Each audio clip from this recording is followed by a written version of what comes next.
ಕಡಿಮೆ ಸಿಬಿಲ್ ಸ್ಕೋರ್ ನಿಂದ ಸಾಲ ಕ್ರೆಡಿಟ್ ಕಾರ್ಡ್ ಅಪ್ಲಿಕೇಶನ್ ರಿಜೆಕ್ಟ್ ಆಗ್ತಾ ಇದೆಯಾ? ಇನ್ನು ಮುಂದೆ ಆಗಲ್ಲ. SBM Z ಕ್ರೆಡಿಟ್ ಕಾರ್ಡ್ ಬಳಸಿ ಈಸಿಯಾಗಿ ಕ್ರೆಡಿಟ್ ಸ್ಕೋರ್ ಅನ್ನ 750 ಗಿಂತ ಜಾಸ್ತಿ ಮಾಡ್ಕೋಬಹುದು. ಇದೊಂದು FD ಆಧಾರಿತ ಕಾರ್ಡ್. UPI ಬಳಸಿ ಕ್ರೆಡಿಟ್ ಕಾರ್ಡ್ ಬ್ಯಾಲೆನ್ಸ್ ಅನ್ನ ಖರ್ಚು ಮಾಡಬಹುದು. FD ಗೆ RBI ಗ್ಯಾರಂಟಿಯೊಂದಿಗೆ 7% ಇಂಟ್ರೆಸ್ಟ್ ಕೂಡ ಸಿಗುತ್ತೆ. 30 ದಿನದಲ್ಲೇ ಕ್ರೆಡಿಟ್ ಸ್ಕೋರ್ ನಲ್ಲಿ ಇಂಪ್ರೂವ್ಮೆಂಟ್ ಕೂಡ ನೋಡಬಹುದು. ಡಿಸ್ಕ್ರಿಪ್ಷನ್ ಹಾಗೂ ಪಿನ್ ಕಾಮೆಂಟ್ ನಲ್ಲಿರೋ ಲಿಂಕ್ ಮೂಲಕ Z ಆಪ್ ಡೌನ್ಲೋಡ್ ಮಾಡಿ.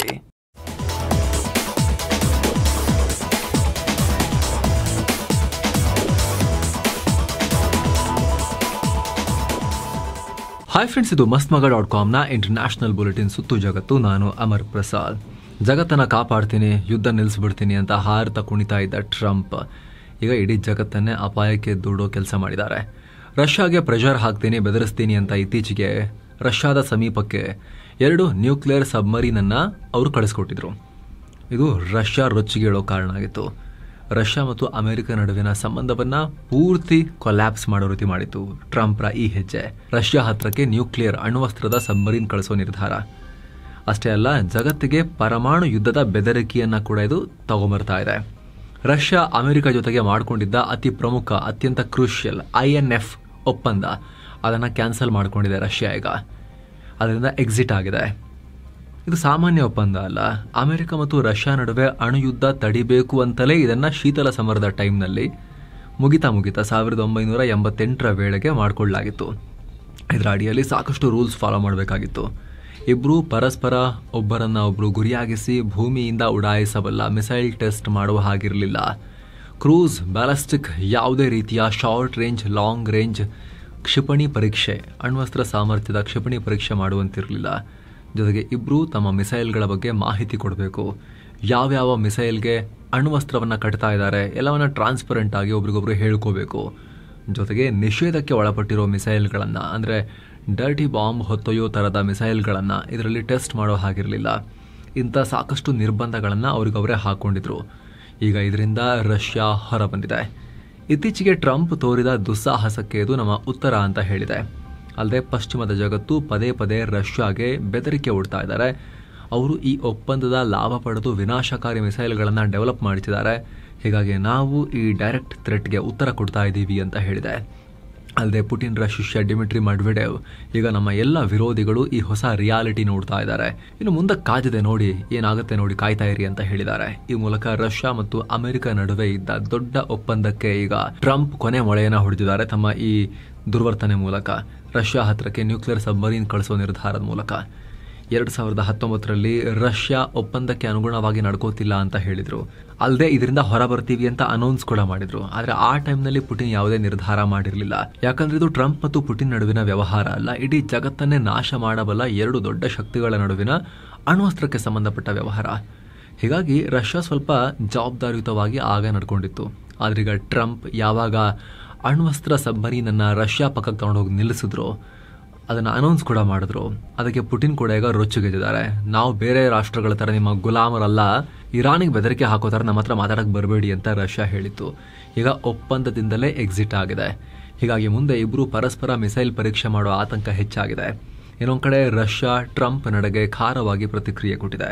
ಟ್ರಂಪ್ 2 ಸಬ್ಮರೀನ್ ಕಳಿಸಿದ್ದಾರೆ, ನಾವಿದ್ರ ಬಗ್ಗೆ ಹೆಚ್ಚಿನ ಮಾತಾಡಲ್ಲ, ಆದ್ರೆ ಈ ರೀತಿ ಹೆಜ್ಜೆ ಇಡಬೇಕಾದ್ರೆ ಹುಷಾರಾಗಿರಿ.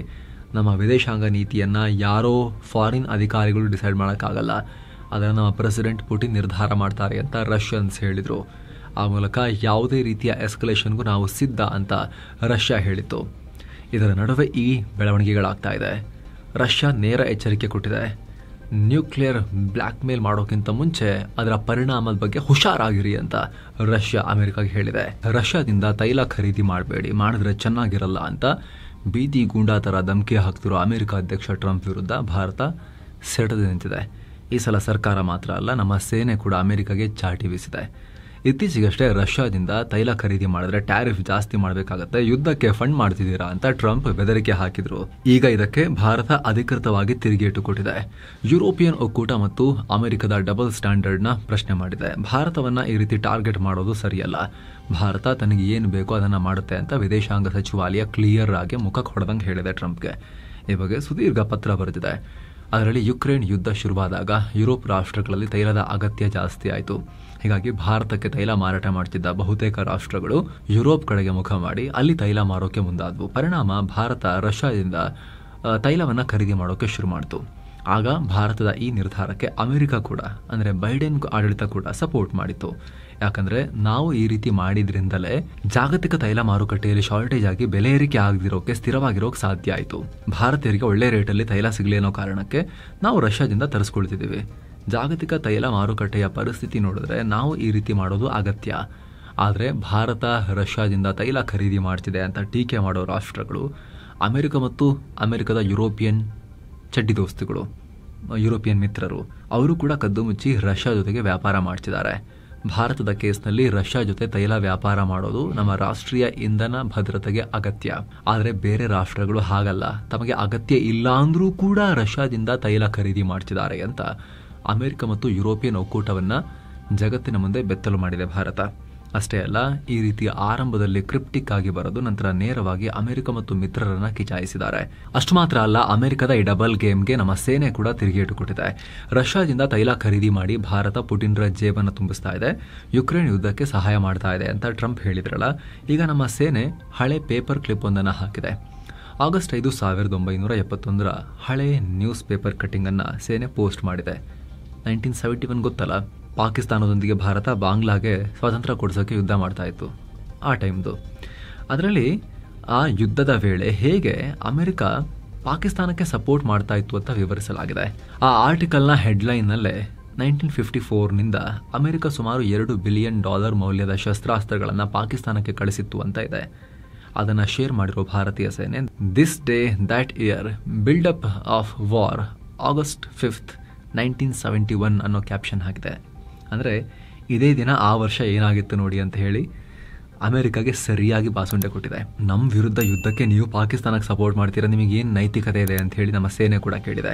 ಸ್ನೇಹಿತರೆ, ಇದಕ್ಕೆ ಸಂಬಂಧಪಟ್ಟಂತೆ ಡೀಟೇಲ್ ಆಗಿ ನಾವು ಅಮೆರಿಕದ ಈ ಮುಖವಾಡವನ್ನು ಕಳಚುವ ವಿಶೇಷ ವರದಿಯನ್ನು ಮಾಡ್ತಾ ಇದ್ದೀವಿ. ಅದರಲ್ಲಿ ಡೀಟೇಲ್ ಆಗಿ ನಿಮಗೆ ಇದ್ರ ಬಗ್ಗೆ ಅಂಕಿಅಂಶ ಸಮೇತ ನಾವು ಮಾಹಿತಿಯನ್ನು ಕೊಡ್ತೀವಿ. ಅಮೆರಿಕ ಮತ್ತು ಅದರ ಮಿತ್ರರು ಹೇಗೆ ನಾಟಕ ಆಡ್ತಾ ಇದ್ದಾರೆ, ರಷ್ಯಾ ಜೊತೆ ಏನೆಲ್ಲ ವ್ಯಾಪಾರ ಮಾಡ್ತಾ ಇದ್ದಾರೆ, ಅಣ್ಣು ವಸ್ತ್ರಕ್ಕೆ ಬೇಕಾಗಿರೋ ಮೆಟೀರಿಯಲ್ ಅನ್ನ ಕೂಡ ಹೇಗೆ ಅಮೆರಿಕ ಖರೀದಿ ಮಾಡ್ತಿದೆ ಪುಟಿನ್ ಹತ್ರ ಅಂಥೇಳಿ ಅದರಲ್ಲಿ ಕಂಪ್ಲೀಟ್ ಮಾಹಿತಿಯನ್ನು ಕೊಡ್ತೀವಿ. ಅದು ಅಮೆರಿಕಾಗೆ ಕನ್ನಡಿ ಹಿಡಿಯೋ ವರದಿಯಾಗಿರುತ್ತೆ. ಈ ನಡುವೆ ಪುಟಿನ್ರ ರಷ್ಯಾ ಕೂಡ ಭಾರತದೊಂದಿಗೆ ಸ್ಟ್ರಾಂಗ್ ಆಗಿ ನಿಂತ್ಕೊಳ್ತೀವಿ ಅಂತ ಹೇಳಿದೆ. ಅಮೆರಿಕ ಹಾಕಿರೋ ಟ್ಯಾರಿಫ್ಗೆ ರಷ್ಯಾ ಕಿಡಿಕಾರಿದೆ. ಅಮೆರಿಕ ಟ್ಯಾರಿಫ್ ಮತ್ತು ಸ್ಯಾಂಕ್ಷನ್ ನಂತ ಟೆಕ್ನಿಕನ್ನು ಬಳಸಿ ಅನ್ಯಾಯ ಮಾಡ್ತಾ ಇದೆ. ಅಭಿವೃದ್ಧಿ ಹೊಂದ್ತಾ ಇರೋ ಗ್ಲೋಬಲ್ ಸೌತ್ ರಾಷ್ಟ್ರಗಳ ಮೇಲೆ ತನ್ನ ಕಂಟ್ರೋಲ್ ಸಾಧಿಸಿ ಒತ್ತಡ ಹೇರೋಕೆ ನೋಡ್ತಾ ಇದೆ ಅಂತ ರಷ್ಯಾ ವಿದೇಶಾಂಗ ಸಚಿವಾಲಯದ ವಕ್ತಾರೆ ಮರಿಯಾ ಝಾಕರೋವಾ ಹೇಳಿದ್ದಾರೆ. ಅಲ್ಲದೆ ತಮ್ಮದೇ ಆದ ಸ್ವತಂತ್ರ ವಿದೇಶಾಂಗ ನೀತಿ ನಿರ್ಧಾರಗಳನ್ನು ತಗೊಳ್ಳೋಕೆ ಪ್ರಯತ್ನ ಮಾಡ್ತಿರೋ ರಾಷ್ಟ್ರಗಳ ಮೇಲೆ ಅಮೆರಿಕ ಒತ್ತಡ ಹಾಕ್ತಾ ಇದೆ ಆರ್ಥಿಕವಾಗಿ. ಈಗಿನ ಜಗತ್ತಲ್ಲಿ ನಿರ್ಬಂಧ ಹೇರೋದು ಕಾಮನ್ ಆಗಿದೆ. ಇಂಥ ಕ್ರಮಗಳಿಂದ ಸಾಕಷ್ಟು ರಾಷ್ಟ್ರಗಳ ಮೇಲೆ ಕೆಟ್ಟ ಪರಿಣಾಮ ಆಗುತ್ತೆ. ಜಾಗತಿಕ ಮಟ್ಟದಲ್ಲಿ ಅಮೆರಿಕ ತನ್ನ ಶಕ್ತಿ ಕಳೆದುಕೊಳ್ತಿರೋದ್ರಿಂದ ಈ ರೀತಿ ಒದ್ದಾಡ್ತಿದ್ದಾರೆ. ಬದಲಾವಣೆಯನ್ನು ಒಪ್ಪಿಕೊಳ್ಳೋ ಬದಲು ಪ್ರೆಷರ್ ಹಾಕ್ತಿದ್ದಾರೆ. ಆದರೆ ಜಗತ್ತು ಬದಲಾಗ್ತಿದೆ, ಇದನ್ನು ಅಮೆರಿಕದ ಕೈಯಿಂದ ಕಂಟ್ರೋಲ್ ಮಾಡೋಕ್ಕೆ ಸಾಧ್ಯ ಇಲ್ಲ ಅಂತ ಅಮೆರಿಕಾಗೆ ತಿಳಿದಿದೆ. ಅಲ್ಲದೆ ರಷ್ಯಾ ಈಗ ಒಬ್ಬಂಟಿನೂ ಅಲ್ಲ, ನಮಗೆ ಅನೇಕ ಮಿತ್ರರಿದ್ದಾರೆ, ಸಮಾನ ಮನಸ್ಕ ರಾಷ್ಟ್ರಗಳ ಸಪೋರ್ಟ್ ಇದೆ. ಪ್ರಮುಖವಾಗಿ ಗ್ಲೋಬಲ್ ಸೌತ್ ರಾಷ್ಟ್ರಗಳು, ತಮ್ಮ ಬ್ರಿಕ್ಸ್ ಕೂಟದ ರಾಷ್ಟ್ರಗಳಿಂದ ನಮಗೆ ಬೆಂಬಲ ಇದೆ. ಇಂಥ ಸ್ವತಂತ್ರ ರಾಷ್ಟ್ರಗಳೊಂದಿಗೆ ರಷ್ಯಾ ಪಾರ್ಟ್ನರ್ಶಿಪ್ ಬಯಸುತ್ತೆ ಅಂತ ಹೇಳಿದ್ದಾರೆ. ಈ ಎಲ್ಲ ಬೆಳವಣಿಗೆಗಳ ನಡುವೆ ಭಾರತದ ಪವರ್ಫುಲ್ ಬ್ಯೂರೋಕ್ರಾಟ್, ನಮ್ಮ ಸೆಕ್ಯೂರಿಟಿ ವಲಯದಲ್ಲಿ ಟಾಪ್ ಹೆಸರು, ನಮ್ಮ ರಾಷ್ಟ್ರೀಯ ಭದ್ರತಾ ಸಲಹೆಗಾರ NSA ಅಜಿತ್ ದೋವಲ್ ರಷ್ಯಾಗೆ ಭೇಟಿ ಕೊಡೋಕೆ ಹೊರಟಿದ್ದಾರೆ. ಎರಡು ರಾಷ್ಟ್ರಗಳ ದ್ವಿಪಕ್ಷೀಯ ಸಂಬಂಧ ಸ್ಟ್ರಾಂಗ್ ಮಾಡೋಕೆ ದೋವಲ್ ಈ ರಷ್ಯಾ ಪ್ರವಾಸ ಕೈಗೊಳ್ತಿದ್ದಾರೆ ಅಂತ ಸರ್ಕಾರವೇ ಹೇಳಿದೆ. ಇವತ್ತೇ ಅಂದರೆ 5ನೇ ತಾರೀಕು ಅಜಿತ್ ದೋವಲ್ ಅವರು ರಷ್ಯಾವನ್ನು ತಲುಪ್ತಾ ಇದ್ದಾರೆ. ಈ ನಡುವೆ ಯುಕ್ರೇನ್ ಭಾರತದ ಮೇಲೆ ದೊಡ್ಡ ಆರೋಪ ಮಾಡಿದೆ. ರಷ್ಯಾ ದಾಳಿಗೆ ಬಳಸ್ತಾ ಇರೋ ಡ್ರೋನ್ಗಳಲ್ಲಿ ಭಾರತ ನಿರ್ಮಿತ ಬಿಡಿ ಭಾಗಗಳು ಪತ್ತೆಯಾಗಿವೆ. ರಷ್ಯಾ ಬಳಕೆ ಮಾಡ್ತಿರೋ ಶಾಹಿದ್ 136 ಡ್ರೋನ್ನಲ್ಲಿ ಭಾರತದ ವಿಶ್ಯ ಇಂಟರ್ ಟೆಕ್ನಾಲಜಿ ಮತ್ತು ಔರಾ ಸೆಮಿಕಂಡಕ್ಟರ್ ಟೆಕ್ನಾಲಜಿ ಕಂಪನಿಯ ಎಲೆಕ್ಟ್ರಾನಿಕ್ ಕಾಂಪೊನೆಂಟ್ಸ್ ಯೂಸ್ ಮಾಡಲಾಗ್ತಿದೆ ಅಂತ ಯುಕ್ರೇನ್ ಹೇಳಿದೆ. ರಷ್ಯಾದ ಡ್ರೋನ್ಸಲ್ಲಿ ಭಾರತದ ಯಾವೆಲ್ಲ ಕಾಂಪೊನೆಂಟ್ಸ್ನ ಯೂಸ್ ಮಾಡಲಾಗಿದೆ ಅನ್ನೋದ್ರ ಬಗ್ಗೆ ಫೋಟೋ ಸಮೇತ ಡೀಟೇಲ್ಡ್ ಇನ್ಫಾರ್ಮೇಷನ್ ಕೊಟ್ಟಿದ್ದೀವಿ ನೋಡಿ ಅಂತ ವರದಿ ರಿಲೀಸ್ ಮಾಡಿದೆ. ಇದರ ಪ್ರಕಾರ ವಿಶ್ವ ಇಂಟರ್ನ್ಯಾಷನಲ್ ಟೆಕ್ನಾಲಜಿಯ ಬ್ರಿಡ್ಜ್ ರೆಕ್ಟಿಫೈಯರ್ E300359 ಮತ್ತು ಔರಾ ಸೆಮಿಕಂಡಕ್ಟರ್ನ PLL based signal generator AU5426A ಚಿಪ್ನ ಯೂಸ್ ಮಾಡಲಾಗಿದೆ. ಈ ರೀತಿ ಅವರು ಹೇಳಿದ್ದಾರೆ. ಆದರೆ ಭಾರತ ಯಾವುದೇ ಪ್ರತಿಕ್ರಿಯೆ ಕೊಟ್ಟಿಲ್ಲ. ಸ್ನೇಹಿತರೆ, ನಿಮ್ಮ ಗಮನಕ್ಕಿರಲಿ, ಯುಕ್ರೇನ್ ಇವತ್ತು ಕೂಡ ಪಾಕಿಸ್ತಾನಕ್ಕೆ ರಕ್ಷಣಾ ಉಪಕರಣಗಳನ್ನು ಸೇಲ್ ಮಾಡುತ್ತೆ. AL ರೀಫಿಲಿಂಗ್ ಟ್ಯಾಂಕರ್ ಅಪ್ಗ್ರೇಡ್ ಮಾಡೋಕೆ ಪಾಕ್ ಯುಕ್ರೇನ್ ಸಹಾಯವನ್ನು ಪಡ್ಕೊಳ್ತಿದೆ. ಪಾಕಿಸ್ತಾನಕ್ಕೆ ಬೇಕಾದ 320 ಯುದ್ಧ ಟ್ಯಾಂಕ್ಗಳನ್ನು ಯುಕ್ರೇನೇ ಒದಗಿಸಿದೆ. ಹೀಗಿರುವಾಗ ಯಾವುದೋ ಸಣ್ಣ ಪುಟ್ಟ ಕಾಂಪೊನೆಂಟ್ಸ್ ಮಾರಿದ್ದಾರೆ, ಅದರಲ್ಲಿ ಪತ್ತೆ ಆಗಿದೆ ಅಂತ ಹೇಳಿದ್ರೆ ಅದರಲ್ಲಿ ಏನು ದೊಡ್ಡ ಪ್ರಾಬ್ಲಮ್ ಯುಕ್ರೇನ್ದು ಅರ್ಥನೇ ಆಗ್ತಾ ಇಲ್ಲ. ಇಸ್ರೇಲ್ ಪ್ರಧಾನಿ ಬೆಂಜಮಿನ್ ನೆತನ್ಯಾಹು ಸಂಪೂರ್ಣ ಗಾಜಾವನ್ನು ವಶಕ್ಕೆ ಪಡೆಯುವಂತೆ ಇಸ್ರೇಲ್ ಸೇನೆಗೆ ಆದೇಶ ಕೊಟ್ಟಿದ್ದಾರೆ ಅಂತ ವರದಿಯಾಗಿದೆ. ಈ ಮೂಲಕ ಒತ್ತೆಯಾಳುಗಳ ಬಿಡುಗಡೆಗೆ ಹಮಸ್ ಮೇಲೆ ಪ್ರೆಷರ್ ಹೇರೋಕೆ ಅಂತಿಮ ಪ್ರಹಾರಕ್ಕೆ ರೆಡಿ ಆಗ್ತಿದ್ದಾರೆ ಅನ್ನೋ ಮಾಹಿತಿ. ಇಸ್ರೇಲ್ ಆಲ್ರೆಡಿ ಗಾಜಾದ 75% ಭೂಮಿ ಮೇಲೆ ಕಂಟ್ರೋಲ್ ಹೊಂದಿದೆ. ಇನ್ನು 25% ಅಷ್ಟೇ ಬಾಕಿ ಇರೋದು. ಅಲ್ಲಿ ಹಮಸ್ ಒತ್ತೆಯಾಳುಗಳನ್ನು ಇಟ್ಕೊಂಡಿದೆ ಅಂತ ಇಂಟೆಲಿಜೆನ್ಸ್ ಮಾಹಿತಿ ಇದೆ. ಹೀಗಾಗಿ ಆ ಜಾಗವನ್ನು ಕೂಡ ಕಂಟ್ರೋಲಿಗೆ ತಗೊಳ್ಳಿ ಅಂತ ನೆತನ್ಯಾಹು ಸೂಚನೆ ಕೊಟ್ಟಿದ್ದಾರೆ ಅನ್ನೋ ಮಾಹಿತಿ ಇದೆ. ಬಾಂಗ್ಲಾದಲ್ಲಿ ಶೇಖ್ ಹಸೀನಾ ಸರ್ಕಾರ ಪತನ ಆಗಿ ಆಗಸ್ಟ್ 5ಕ್ಕೆ 1 ವರ್ಷ ಕಂಪ್ಲೀಟ್. ಈ 1 ವರ್ಷದ ಅವಧಿಯಲ್ಲಿ ಬಾಂಗ್ಲಾದಲ್ಲಿ ತುಂಬಾ ಚೇಂಜಸ್ ಆಗಿದೆ. ಆರಂಭದಲ್ಲಿ ನಾನು ಹೆಚ್ಚು ದಿನ ಅಧಿಕಾರದಲ್ಲಿ ಇರೋದಿಲ್ಲ, ಬೇಗ ಚುನಾವಣೆ ಮಾಡ್ತೀನಿ ಅಂತಿದ್ದ ಯೂನಸ್ ಈಗ 1 ವರ್ಷವಾದರೂ ಕುರ್ಚಿ ಬಿಟ್ಟು ಅಲುಗಾಡ್ತಿಲ್ಲ. ಈ ನಡುವೆ ಇತ್ತೀಚೆಗಷ್ಟೇ ಯೂನಸ್ ಸರ್ಕಾರದಿಂದ ಬ್ಯಾನ್ಗೆ ಗುರಿಯಾಗಿರೋ ಹಸೀನಾರ ಅವಾಮಿ ಲೀಗ್ ಪಾರ್ಟಿ ನಾಯಕರು ಮರು ಸಂಘಟನೆಗೊಳ್ತಿದ್ದಾರೆ. ಪುನಃ ರಾಜಕೀಯಕ್ಕೆ ಧುಮುಕೋಕೆ ತಯಾರಿ ನಡೆಸ್ತಾ ಇದ್ದಾರೆ. ಬಾಂಗ್ಲಾದಲ್ಲಿ ನಮ್ಮ ಪಾರ್ಟಿನ ಜೀವಂತವಾಗಿಡ್ತೀವಿ, ಈಗ ನಮ್ಮನ್ನ ಬ್ಯಾನ್ ಮಾಡಿರ್ಬೋದು, ನಾವು ವೀಕ್ ಆಗಿರ್ಬೋದು, ಆದರೆ ಇದನ್ನ ಮೆಟ್ಟಿ ನಿಂತು ವಾಪಸ್ ಬರೋ ಶಕ್ತಿ ನಮಗಿದೆ ಅಂತ ಅವಾಮಿ ಲೀಗ್ ನಾಯಕ ಮೊಹಿಬುಲ್ ಹಸನ್ ಚೌಧರಿ ಹೇಳಿದ್ದಾರೆ. ಈ ನಡುವೆ ಬಾಂಗ್ಲಾ ನೌಕಾಪಡೆ 48 ಭಾರತೀಯ ಮೀನುಗಾರರನ್ನ ಬಂಧಿಸಿದೆ. ಅಲ್ಲದೆ 3 ಮೀನುಗಾರಿಕೆ ಬೋಟ್ಗಳನ್ನು ಕೂಡ ಬಾಂಗ್ಲಾ ಪಡೆ ವಶಕ್ಕೆ ತಗೊಂಡಿದೆ. ಅರೆಸ್ಟ್ ಆದ ಎಲ್ಲಾ ಮೀನುಗಾರರು ಪಶ್ಚಿಮ ಬಂಗಾಳದ 24 ಪರಗಣ ಜಿಲ್ಲೆಗೆ ಸೇರಿದವರಾಗಿದ್ದಾರೆ. ಬಾಂಗ್ಲಾ ಜಲಗಡಿಯನ್ನ ಅಕ್ರಮವಾಗಿ ಪ್ರವೇಶ ಮಾಡಿದ್ರು ಅಂತ ಆರೋಪ ಮಾಡಿದ್ದಾರೆ. ಭೂಗಡಿಯಲ್ಲಿ 2 ರಾಷ್ಟ್ರಗಳ ನಡುವೆ ಉದ್ವಿಗ್ನತೆ ಇರೋ ಹೊತ್ತಲ್ಲೇ ಬಾಂಗ್ಲಾ ಜಲಗಡಿಯಲ್ಲೂ ಕೂಡ ಈ ರೀತಿ ದುರ್ವರ್ತನೆ ತೋರ್ತಾ ಇದೆ ನಮ್ಮ ಮೀನುಗಾರರ ಮೇಲೆ. ರಷ್ಯಾದಲ್ಲಿ ಮತ್ತೆ ಭೂಮಿ ಕಂಪಿಸಿದೆ. ರಷ್ಯಾದ ಕಮ್ಚಾಟ್ಕಾ ಅನ್ನೋ ಪ್ರದೇಶದಲ್ಲಿ 5.1 ತೀವ್ರತೆಯ ಭೂಕಂಪ ಉಂಟಾಗಿದೆ. ಮತ್ತೆ ಅಲ್ಲೇ ಮೊದಲಾಗಿತ್ತು, ಈಗ ಮತ್ತೆ ಅಲ್ಲೇ ಆಗಿದೆ.